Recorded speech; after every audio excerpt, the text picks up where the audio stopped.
Thank you, Dr. Tim. I appreciate it. You're very welcome and deserving. Have a wonderful show. I hope that technology holds as it has. Yeah, me too. Me too, thanks. So welcome, everybody, to the second hour of Mindshifters Radio. Today is Thursday, October the 12th, 2023, and our call-in number is 563-999-3581. And press 1, and that's you in the queue to talk to us. And we would love to hear your comments and your questions because that makes this your show. And we're starting just a little bit early, so I'll let Michael know that we're already on and give him a moment to get dialed in. Okay. But go to the website and look around, look at some of the changes. Let me know if anything's not working for you. Drop me a line at Jeanie, Jeanie, @yagain.org. And let me know, and I will do my best to get it corrected. And I'm refreshing my screen again. For some reason, Room doesn't seem to want to work. There it goes. Awesome. Yeah, Blog Talk's had a few glitches, but, you know, as we started doing this in January of 2011, and we've had very few days that it hasn't worked or that we haven't been able to get on. And so we are thankful for it and glad that we have this opportunity to talk to people all over the globe. And we're here to support you. That's what the purpose of this show is. So press 1 and let us know what direction you would like the show to go today. Welcome, Michael. Thank you, dear heart, and welcome, everybody. It is an honor to get to continue this ongoing conversation and create a record for the bringing of an ever-deepening understanding of this process of first-century Aramaic forgiveness into the world.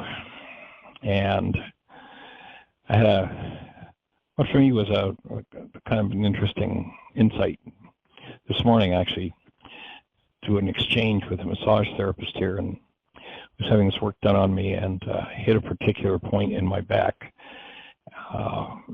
Many of you probably know my history. You know, my mother had toxemia. The last 6 days I was in utero, and they gave her pitocin for 6 days to try to kick me out. And they notified my father that if he wanted to see me alive, he better show up that night at the hospital because I wasn't going to be alive in the morning. And 4 or 5 times the first year of my life was on the verge of death, lived on inhaler pills. And as this person was working on me today, hit a spot on my spine. My lungs were always my nemesis. Actually, the wheeze that had been in my lung from the day I was born, as long as I could remember, disappeared the 3rd day of having COVID with my lung history and, the number of times I've circled the earth, the thing they call age, that I'm not buying. I should have been dead. And 3 days later, a wheeze that had been in my lungs from the beginning of my life, every moment of my life, was gone. And today, as I was being worked on, a particular point in my back was hit. It was like someone took a spray can of paint and sprayed it inside my lungs. When she hit that point on my spine, and she hit it twice, it was like a push button. When she hit that point, my lungs just filled up with this, like I couldn't breathe, I couldn't inhale. All I could do was just violently cough to try to throw this toxicity out. And what occurred to me is, I've spent a lot of years working on unwinding the dynamics that need to be healed. And the dynamics that need to be unwound in each and every one of us starts with what happens in the mind. If you go to Yeshua, You go to the opening words in the book of John, and they quote his words incorrectly in the Greek, but in the Aramaic, rather than saying in the beginning was the Word and the Word became flesh, what it says is in the beginning was the mind energy, and the mind energy became flesh. So recognizing that when you think of thought, what the cell biologists are telling us today, and you can just do a quick search for Bruce Lipton, and how mind energy, how thoughts become neuropeptides. Neuropeptides circulate around the structure till they find a cell with a receptor site matches, lands on the cell, and if you were watching from the inside of the cell when that neuropeptide lands on the cell, what you would say is there's chemistry coming into the cell. When Slady hit the point on my spine, it was like she was spraying, put a push button on a can of paint inside of my lungs. It just instantly, I mean, it was just instant. And realizing how long I've worked to unwind these things, the thought came of understanding why people get introduced to this work, absolutely fall in love with the idea of it, but they don't want to do it because you've got to face what's in there. You know, after I violently coughed as she hit that point, she's like, it's like, no, find it again, hit it again. I want to clean everything that's in there out of there, even though it was, I don't even know how to describe how traumatic it was in my lungs. I suspect probably going right back, something that had been stored in tissue right back in those early days, perhaps even a reflection of the pitocin, the poison they tried to give my mother to force contractions to force my birth. I don't know, but I got the sense it was really, really early, and it was like, whoa, I apologize. No, find the point again and push it harder. Like I realized this energy locked in the cells of my structure are what destroyed the cells of the structure. If you can find that spot again, let's hit it. And she did get it a second time, not quite as strongly as the first. But just to transfer the idea, to just invite everybody into the willingness. And I could share with you for hours some of the healing crises that I've been through. And I mean, I remember one time I was in Arizona, and the people I was staying with, I was on the road. I went into a healing crisis, and they literally thought I was going to die. The release, the cleansing that took place was so deep. So understanding why people don't want to go there, don't want to deal with it, and certainly don't want to see things inside of themselves truly as they are is quite understandable. But when you realize it either eats at your tissue structure, and they call the eating away of the tissue structure by toxic mind energy, aging. It happens over time, so people think that time is the enemy. Time is not the enemy. In fact, I come back to one of my favorite quotes, burned into my brain 40 years ago at a medical conference where they quoted a piece of research done by a group called the DeCourcy Clinic in Cincinnati. Jeanie usually, when I repeat this, comes up with the exact quote because there are a few words that are off. It's a little more explicit. But what burned in, the essence of it. Okay, so go for it if you read it. You just Time like is that. not I love that about you. Time is not toxic. All of those who develop a time neurosis subscribe to the prevalent superstition that time is in some way a poison exerting a mysterious cumulative action. Time has no effect on human tissue under any condition. Vigor does not necessarily vary inversely with the age of an adult. Belief in the effects of time by those who subscribe to such a belief is the thing that acts as a poison. To put it another way, there is no scientific basis for believing, as most of us do, that the passage of years automatically causes our bodies to age, and presumably that would go for spirit and mind as well. It is ignorance of the truth about the passage of time, the report continues, that causes us to cringe in fear before the accumulation of years. We need not surrender to age if our minds are sufficiently enlightened. And we do our work, clean up the toxic mess, the toxic dump. So the way that presents itself in my mind still today, and again, it's at least 40 years ago, it might even be 45 years ago. It was really early in developing this work. And what I recall from that medical conference was, time is not toxic. Time has no effect on human tissues under any conditions. It is a belief in the effects of time by those who subscribe to such a belief that acts as a poison. So when you realize how toxic the mind energy is and the resultant energetic patterns stuck, you know, as I said, the only comparison I have when she hit that point today was it was like somebody sprayed a can of spray paint inside of my lungs, highly toxic. I mean, it was just like instant. I don't even have enough words to describe how intense it was.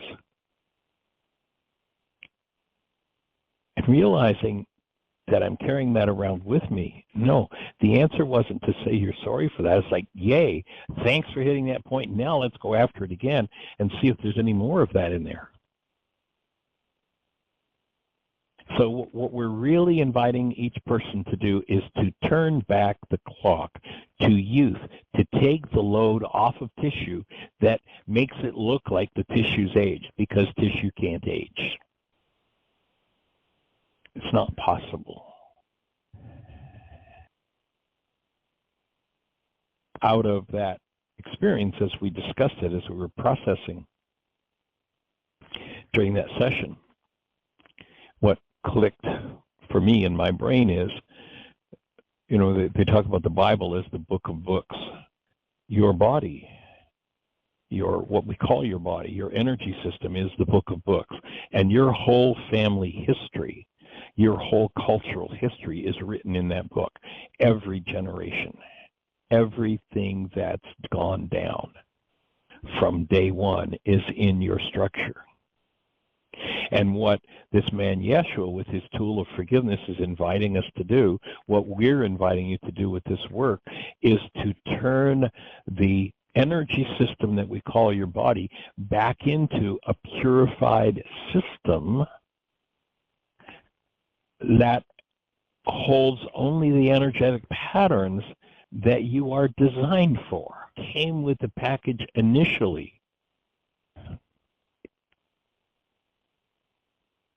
And if we just take an interlude to take a moment and think about holding a newborn child and tapping into the essence of that newborn,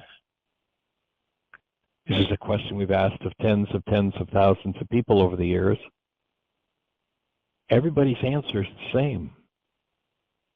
When we say, what's the essence of the newborn? Everybody's answer is that of love. And then if you ask yourself the question, is the newborn loving you? Is that what you mean? No. The newborn doesn't even know I'm here. The newborn is love.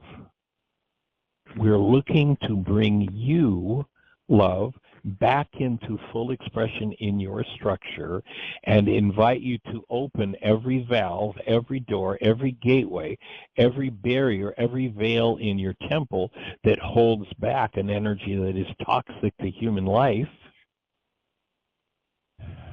i.e., how deeply is that stuff held? Well, if you're designed to be eternal and in 100 years or less, your system has been destroyed, your temple has been destroyed, and you look at the fact that everybody in our bloodline, over 120, is dead, structured in your structure and mine is death. I mean, it's part of the process. It appears to be natural. My offering is it is not natural. It's totally and completely unnatural. And it's up to us to unwind what does not belong in the structure.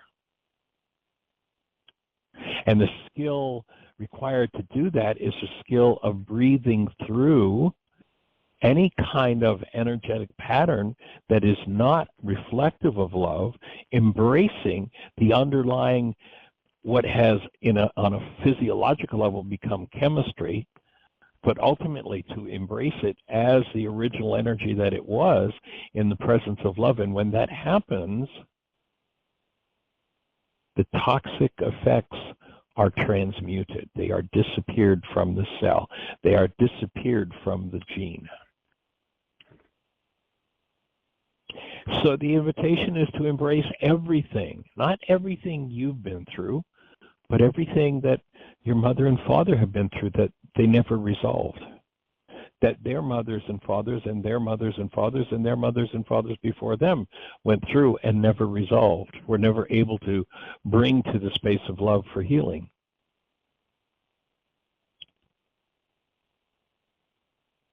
So it's not a short-term project. It's not something that's easy to do. I wish I could have sat with someone who'd been doing it for a half a century and knew where the pitfalls were and knew where the effective tools were to shorten the time that it takes to work through it.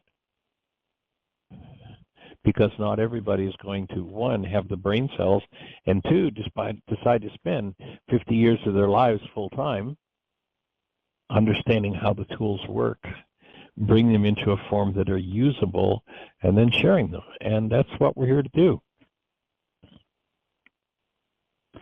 to make it available. And of course, to demonstrate, when someone calls in, you'll notice that basically the bottom line of every process, if you go back to, year one, minute one, 12 years ago of this show,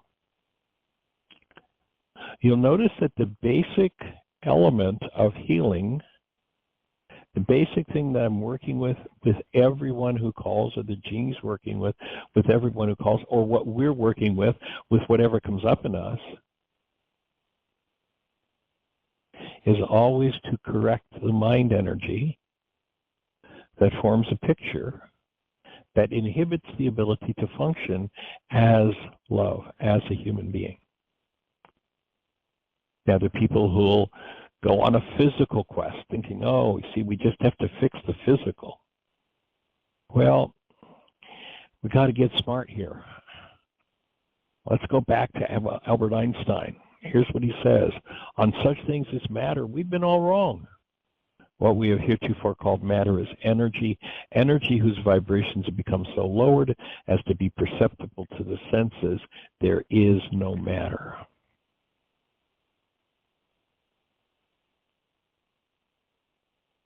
What we call matter are these quanta, packets of energy, quantum physics, that they're these packets of energy that are reduced in their rate of vibration so that they appear to be physical, that we've developed senses to decode those frequencies. But that's all they are, energetic patterns and frequencies. And if we engage in energetic patterns that are toxic to the system, then the system goes into a deeper state of toxicity until it self-destructs.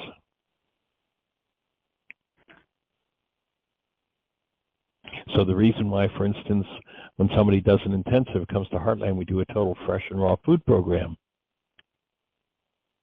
is to strengthen on an energetic level, giving the system as much organic food as possible in its natural state, so that the energetic patterns that are in the food that are designed to support the development of this energetic system we call a body, so that they're there. The average person runs off to the latest fast food restaurant the minute something comes up in their face and stuffs themselves with some sort of sugar, salt, or fat. And you look at all, virtually every restaurant you go to, there'll be different spices in it, different flavorings.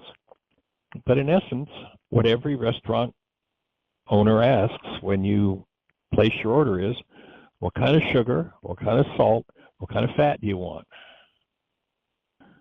I don't care whether it's Mediterranean food or it's, you know, the toxic fast food places that serve some of the most atrocious materials in the world.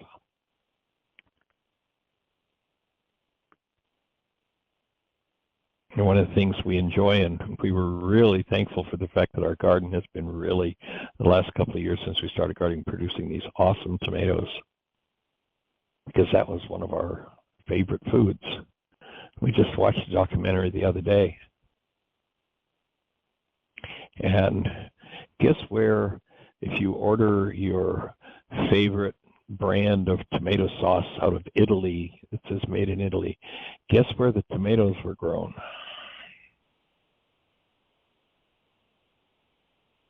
One of the most toxic places in the world, one of the most toxic environments in the world is China right now, sadly. One of the areas where a particular religious group has lived for, I don't even know how long, has been invaded by the Chinese as they work to eradicate these folks. These are people that, you know, they harvest organs to sell to wealthy people around the world who need an organ transplant. And it's just the energetic dynamic there and the abuse that's happened to these people. And I forget exactly what it was. They said a couple of the people talked about, you know, they'd come from other areas to come and work the fields to pick tomatoes. There's a Chinese general that decided that the tomato business was one of the businesses to go into worldwide. So although they have never really grown tomatoes in China, and according to this documentary, the Chinese don't generally eat tomatoes. He's hoping to introduce it to the whole Chinese population, but the majority of the world's tomatoes now are grown in the Uyghur area of China.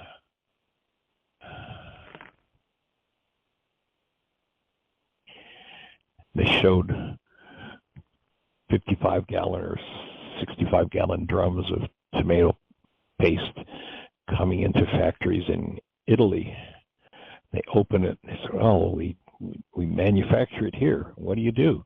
We add some water and some salt, and then we slap the label on, made in Italy, and people think.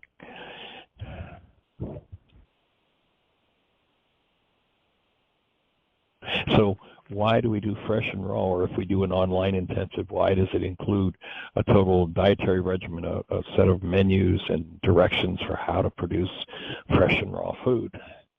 Because when you give the structure what it needs, it tends to vitalize it on a level where you can access those things that maybe have been hidden for generations. It's an important part of the process.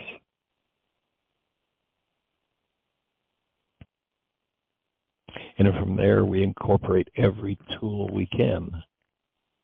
The still point breathing process, the forgiveness process, the commitment to support people in becoming energetically vital enough to access and process every toxic piece of mind energy from every generation of your bloodline. To develop the skill and the ability to literally reach into your own cells, to reach into your own genes and lift off and remove the neuropeptides that have toxified and destroyed parts of the genetic structure. And they talk about people born with the ABC genetic disorder. All the ABC genetic disorder is in this family system, there's an overlay of a frequency that's toxic to whatever organ system's affected by that genetic deficiency.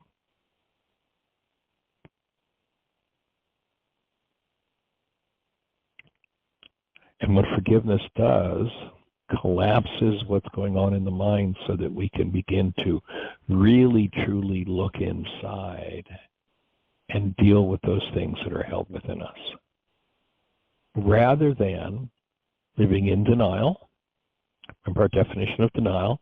When I think or speak as though something outside of me is the cause of what's moving inside of me, then I'm in denial. And when I'm in denial, I have to dissociate from the content of my mind. I have to dissociate from my own genetic structure. It's called creating an unconscious mind. In the ancient teachings, it was called the veil of the temple. And you remember they said it had to be opened. The veil of the temple must be rent in twain. That was not a purple curtain in a church. Your body-mind unit is the temple. They were talking about healing. The whole story in those ancient texts is how in antiquity they understood the energy system works. And when you build the brain cells for what they were really talking about, it's so profound. And sadly, a lot of that's been turned around, thoughts like, the sins of the fathers will be passed into 3 and 4 generations. I remember being a kid and being told that. Thinking, I'm going to get punished for what my father did. God's going to get me. When what they understood was how the energetic patterns work from generation to generation. It's called epigenetics. And that they were talking about how physiology works. And forgiveness is how to open the veil of your own temple, your own body-mind unit, and remove what never belonged. Access and remove what creates the degeneration in the first place, because we're not designed to degenerate. You go back and you look at those ancient texts, and they're talking about people who are living to be 800, 900, 1,000 years. It's interesting. I talk to people on occasion about, we're designed to be eternal, and so many people, I wouldn't want to live for eternity. Boy, what have you been doing to yourself that it's abhorrent to think that living as love, living as a human being for eternity would be something distasteful? What have you bought into? What have your generational patterns fed you? What has your culture fed you? That you would say, 100 years is enough.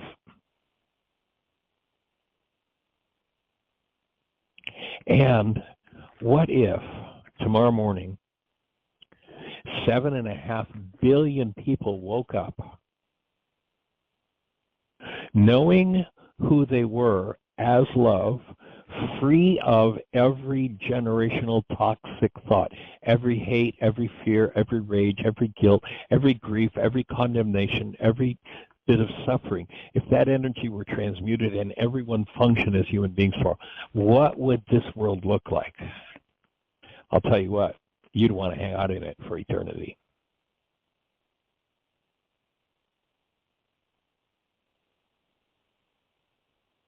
But when we deny and dissociate from the content of our own minds, we hide things from ourselves, and we think that by hiding them, we're finished with them. But in fact, by hiding with them, what we do is we cause those things to be integrated into the perceptual constructs of our minds. And there are so many distasteful things that we carry in our genes and in our trained minds from the family system and the cultural system, that those things are projected into constructs. And yeah, who would want to live in that for eternity? What if you woke up in the morning and you took a breath and it was sweet and your physiology was alert, alive, in deep, deep pleasure, satisfaction, and you got up to move and everything moved in a fluid way, and physiology produced only reflections based in love, and you knew yourself as a conscious creator, and you engaged in the creative process of your day for whatever it was you chose you were going to do for today, or do for the next 100 or 1,000 or 5,000 years?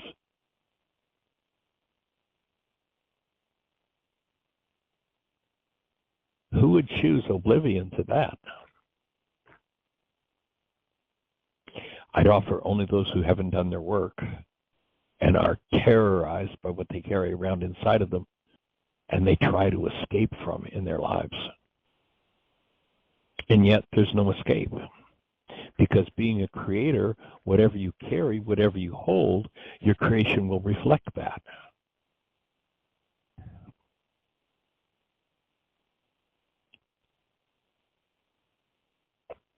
So the invitation is to awaken to the truth of yourself as that newborn essence, as literally active present love, extending that active present love to everyone that you connect with so that your physiology, your mind, your emotions are filled with that active present love 24/7, 365.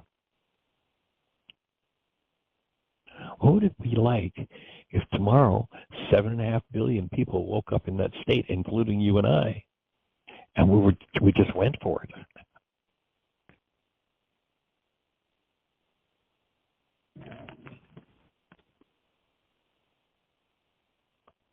Joining you in the willingness to go there. Any other thoughts for you on that one, Jeanie? No, you covered that very well. I just went out and checked to see if we had any questions by email, and there's none out there either. Got several people on the switchboard. Somebody press 1. What's been your experience using these tools? You know, I worked with someone earlier, and I've worked with him several times over the last few weeks, and every time he'll always say, "This is so hard."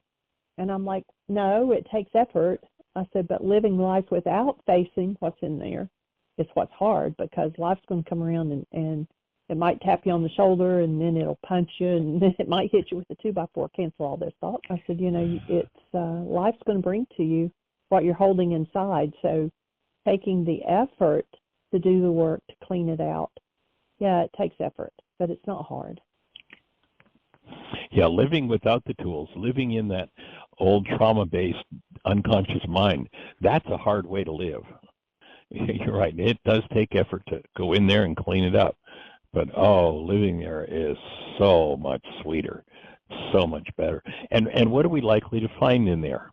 Well, one of the best scripters, and I kind of find it humorous, although it's tragic when you listen to it, comes from a man who wrote back somewhere between 1650 and 1715. This guy, Francois Fenelon, died in 1715. So it was written, better than 300 years ago. And here's what he says. As the light increases, we see ourselves to be worse than we thought. We're amazed at our former blindness as we see issuing forth from the depths of our heart a whole swarm of shameful feelings like filthy reptiles crawling from a hidden cave. We never could have believed that we had harbored such things, and we stand aghast as we watch them gradually appear. But while our faults diminish, the light by which we see them waxes brighter, and we're filled with horror. Bear in mind, for your comfort, that when we perceive our malady, when the cure begins. So people who live in denial, you just look at them. You can just turn on the TV. I guarantee if you just search for 2 minutes, you'll find many people who'll be up there proclaiming their innocence and their intelligence and how good their minds are and how good their words are and how perfect they are and how they know how to fix the world. And then you watch as these things that Fenelon's speaking about spew out of their mouths on everyone who isn't willing to pony up and say, yeah, that's right, you are the best of the best.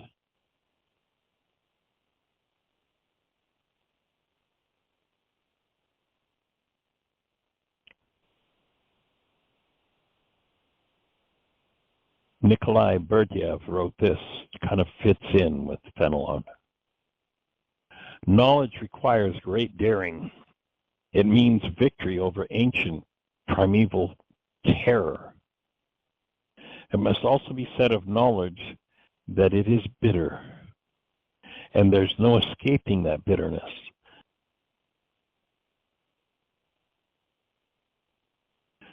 particularly bitter is moral knowledge, the knowledge of good and evil. But the bitterness is due to the fallen nature and state of the world. There is a deadly pain in the very distinction of good and evil, of the valuable and the worthless. So when we compare ourselves with the ideal, the possible, and look at what has motivated us, when you realize that those motivations, those generational patterns are what force behavior, and when you begin to act against them and you begin to wake up from them and you begin to wade your way through them, it can be pretty horrific. But only because you're making conscious contact with what is already in the unconscious, and therefore, if it's never dealt with, is literally what is killing you. Carl Jung kind of addresses this issue. He writes, the demise of society won't be from physical threats, but mass delusion, a collective psychosis of sorts. Greater than all the physical dangers are the tremendous effects of delusional ideas, which are yet denied all reality by our world-blinded consciousness. And just take a look. I mean, look at the political situation today. And what Carl Jung wrote, I'm not even sure what year that would have been, probably 100 years ago. There it is.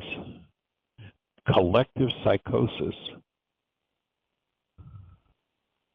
of a world-blinded consciousness. Our much vaunted reason and our boundlessly overestimated will are sometimes utterly powerless in the face of unreal thoughts. But if you have the tools, then you can work through those things.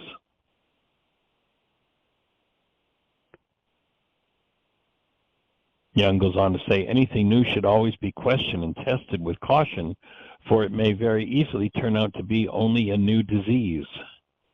That is why true progress is impossible without mature judgment. It takes time to develop the brain cells. Jung called this nature that Fenelon was writing about, he called it the wolf inside. He said the wolf inside is far more of a threat to human existence than external forces. Just take a look at the political discourse going on right now. When mental forces become so toxic, he says, as to harm our overall well-being on an individual and collective level, a psychic epidemic can result. He warned that modern society was prone to collapse due to the pandemic of delusional idea. So there's work to be done. And many people are like, oh no, I don't want anything to do with the past. And anybody who doesn't want anything to do with the past, their present becomes simply a reflection of the past because their creative process is limited by what they carry within them.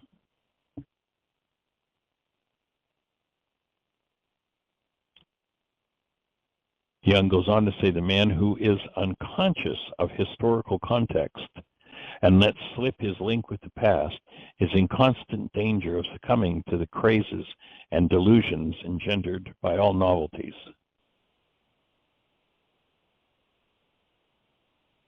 Man cannot live, he says, without religion, so you make it up.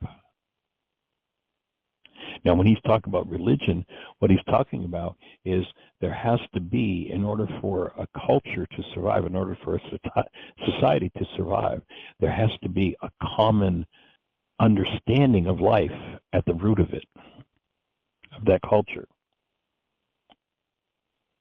You cannot have a central myth to live by. Pardon me.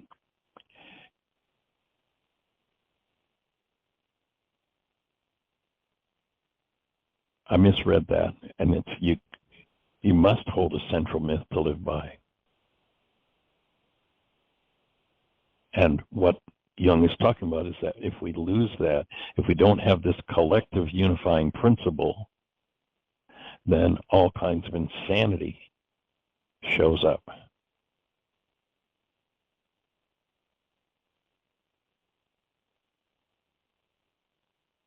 If an individual is hurting financially or on any level, losing a job, having trouble with their mortgage, having trouble feeding themselves in a relationship, then they're more likely to listen to the extremist ideologies that is beyond their control. It means that you have to integrate your own darkness, wrestle with your own paradoxes, and stop projecting out onto other people the opposite of that which is inside of you. So the invitation is to take on your, what the world might call your lower nature, to face it every moment. And of course, one of the pitfalls in doing that is that many people don't believe that their lower nature is theirs because they live in such denial they project it on everybody else. But we've got a cure for that one. We've got a fix for that. Because the world is so stuck in the lie, you made me mad, you made me sad, because the one world religion of blame is literally the universal religion that virtually everybody lives in. That we can lie to ourselves and we can say to somebody else, you made me mad, and we believe it. That the cause of our anger comes from out there. You made me sad, you hurt me, and we believe it, that the cause is out there. And the cure we have in that regard is pretty simple and straightforward. How do you tell whether or not something you're feeling is yours or not? And the way you tell is by acknowledging you're feeling it. Yes, we can put this projector called the mind in between the truth and ourselves, and we can instruct the projector to make me believe that what I'm feeling is caused by someone else rather than triggered into activity by someone else. So if you're feeling it, it's yours, and there's work to be done. So pick up the tools and do the work. And what you'll find is the pressure cooker that most people live in, you start to let off the steam when you engage in your inner work. You start to remove the propensity toward any form of hostility or fear. And you get to function more and more and more as the active presence of love. Nothing in the external world has to change for you to do that. All that needs to change is the set point inside of yourself. And stepping into the place of responsibility is a part of the key in that process. So we are here to open the space for understanding that.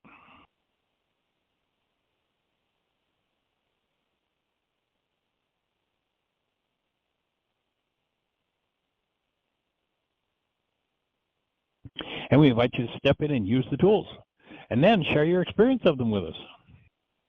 Share your journey. Ask your questions. How can we support you? What's on your mind? Share a success with us. Share a challenge with us.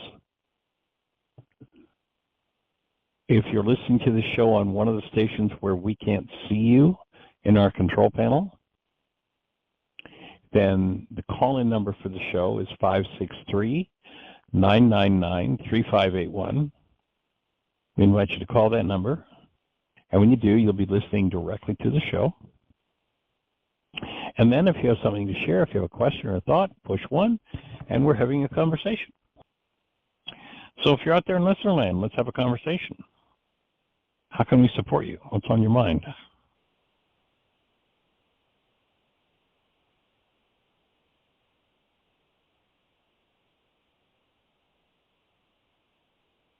afternoon is 563. book club. Say it again, sweetie. And this afternoon is the book club, so everybody join us for that. Yep. Key in if you would. The link is in the notes for a Zoom call that we'll be doing at 3:30 Eastern Time.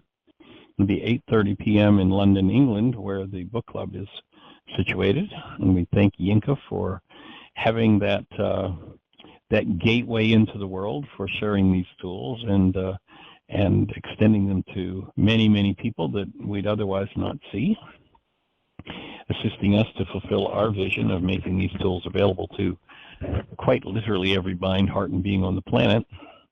And that doesn't mean that I'm going to probably stand in front of 7.5 billion people, but our commitment is to put it in enough hands that we reach a critical mass that opens a space for the next level of people comprehending the real work that needs to be done.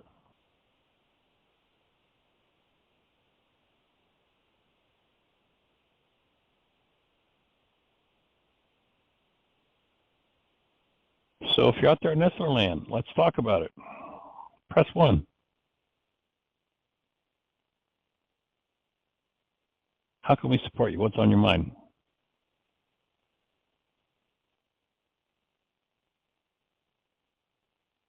We have a hand up. Sweet. Let's say hello. Mr. Cherry, 336, you're on the air.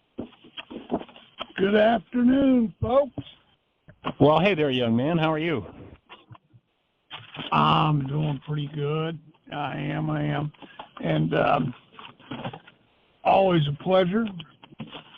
Doing this work is like one of the sayings that comes up a lot. And for me in the program, is that it's simple, but it ain't easy. That's for sure. Yeah. You got to do it to experience it, and doing it requires effort and it requires work.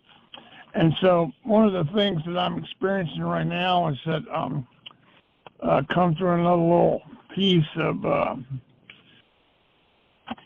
information or experience around my own codependency and then my denial around what's going on, covered up by, wanting it to be different and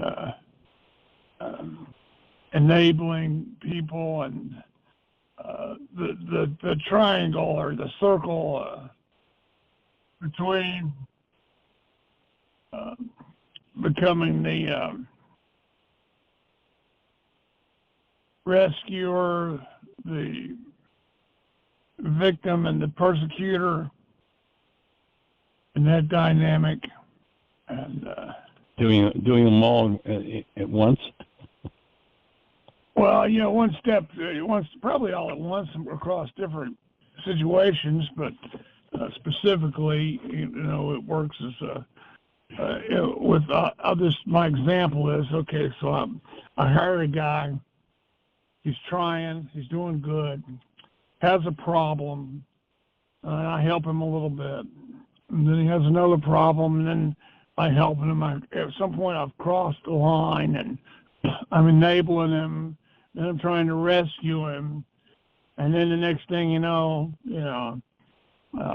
from all appearances, I've gotten the shaft again, to put it the other way. And then I become the victim. Yeah, I become the victim, and then I'm going to be the persecutor, and I'm right back in that universal club, is it, that we call it, the one where we blame others for... Yeah, the one world religion of blame. One world religion of blame. Yeah, that's a good one. Yeah. I got to write that down again. Card-carrying members. We all learned that one. Card-carrying member. One world religion of blame. And then my ego doesn't want to admit, oh no, you're supposed to be further along than this. You should know better. Then that's the fault and the guilt and the blame, and it just spirals all in. And so it's like a vast tumbler of stuff, you know. And then when I Right. listen to you talking about the genetics and all this stuff that we sign up for it, so we can just let the blame go, because I made a commitment to myself, you know, no matter what. I'm going to show up and do my best. It may not be pretty at times, but what is there left to do, you know? One world religion of blame, card-carried member. Yeah. So I thought I'd just throw that out there, that it comes up, and that's when it's important for me to have a support system, and to have, like, you've been a support system for over 2 decades, and that's a big statement. That's a big statement. And when I've been hanging out for a long while, haven't we? Yeah, and when you develop relationships based on truth, they can help me carry forward even through the roughest time. And there's some appreciation in there for sure, expressing appreciation to you. And I was doing a different worksheet. Yeah, you're welcome. And so I've got a couple of different versions of the worksheet, and I'm traveling. I traveled up to I call him my bone doctor. He's the one who's been working with me a little bit on this since I had that accident, you know. Right. And we're making progress, and it's documented, and we're getting through the stuff, and it's all good. And I like the guy.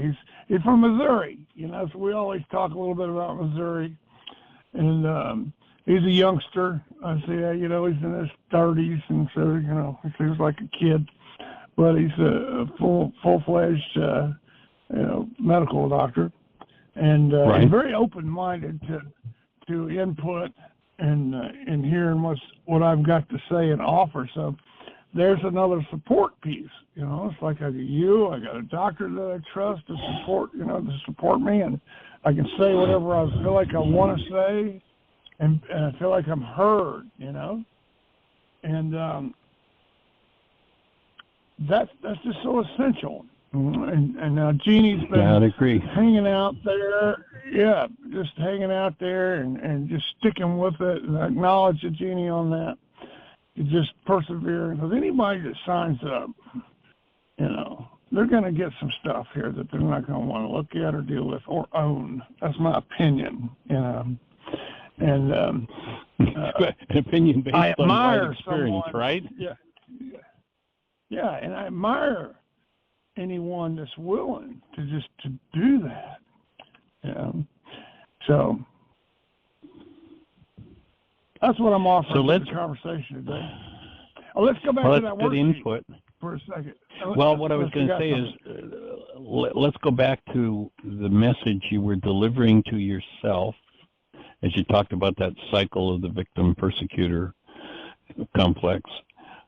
What was the message that you were delivering to yourself that was down on you about your interaction with this fellow that you're supporting?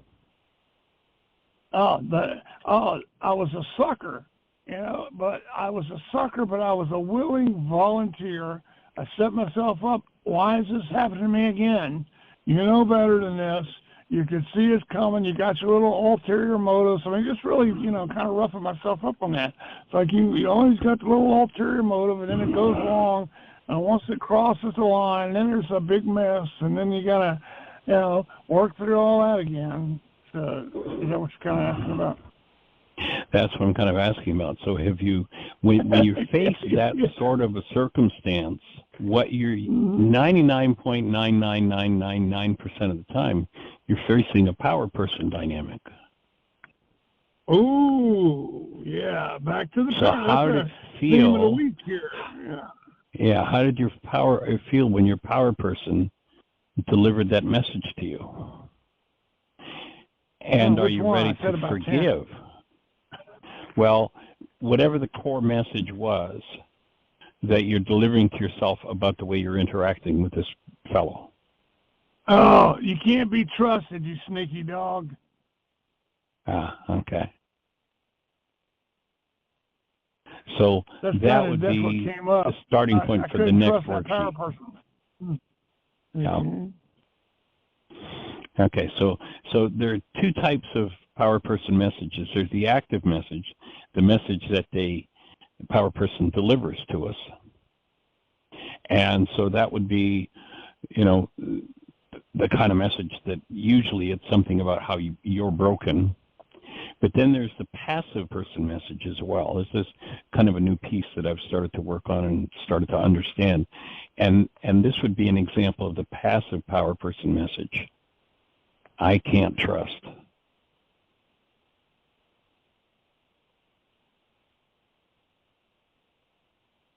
You breathing on that one?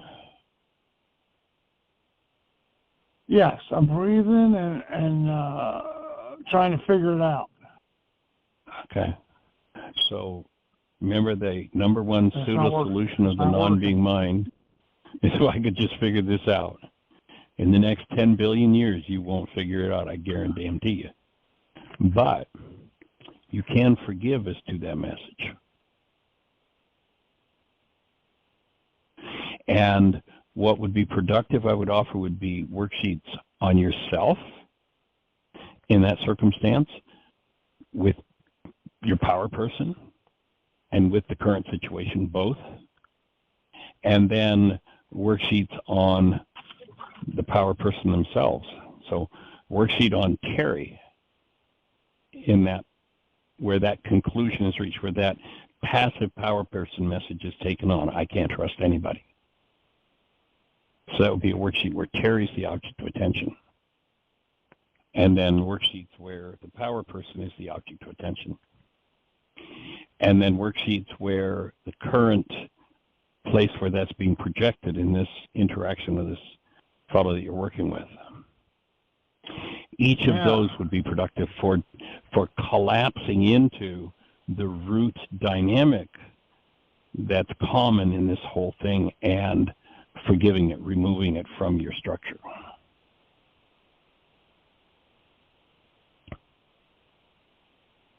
Are you breathing? I'm breathing and I'm writing, making notes here, drawing pictures, power worksheets, power people, 3 little symbols. I got them in a little bubble, and then I get it because I've experienced the root revelation that comes when I'm doing multiple power sheets, and then all of a sudden that aha, I see the common thread. That's a beautiful experience when that happens. That's it, yeah. And this would probably be a good situation to do the full, do the forgiveness, the reality management process, but also do that new 14-page power person worksheet to really unwind all of the energetic dynamics behind it.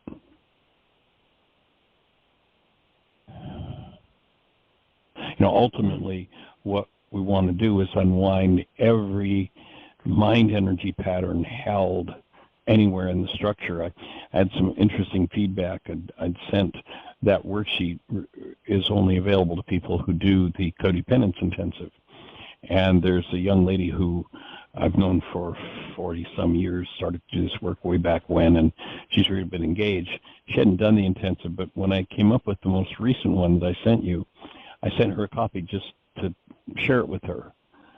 And it was interesting to get her feedback. I was like, oh, this is too detailed. This goes too far. Who would ever want to go in and do that level of work? And it's like, well, let's see. Those are the levels of your mind that are manifesting in your physiology and in your world as problems, and you don't want to face it, and you don't want to do that piece of work. Okay, well, everybody's got a choice to make, but it doesn't make any sense to me.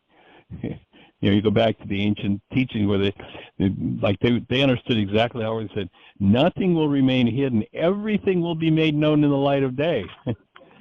So why would anyone have a trauma energy that they wouldn't want to process through, knowing that it's going to come sneak up on them and bite them in the butt at the least expected moment? It's like, what else is there to do but clean it up?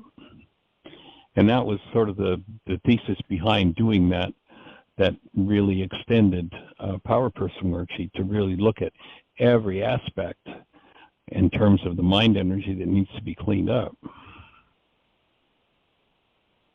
They're almost out of time. Let me throw one more on the table here. So I have a person, they pretend interest, or they do have interest. Maybe they have real interest. I don't know.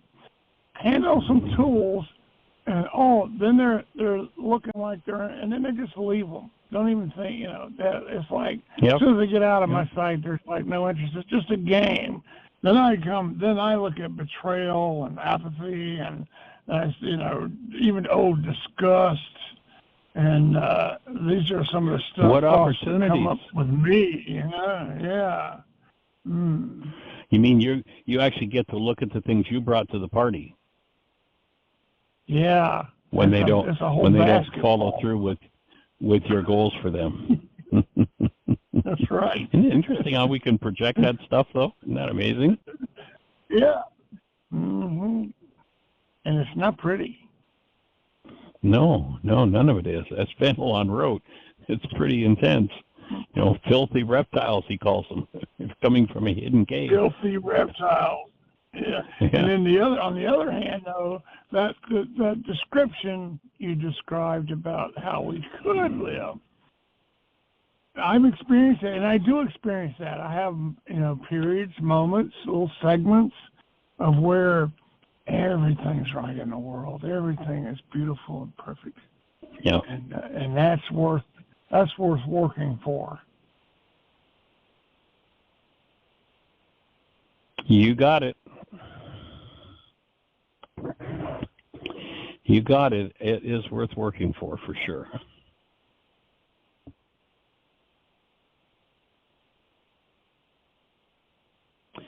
So joining in doing the process, Terry.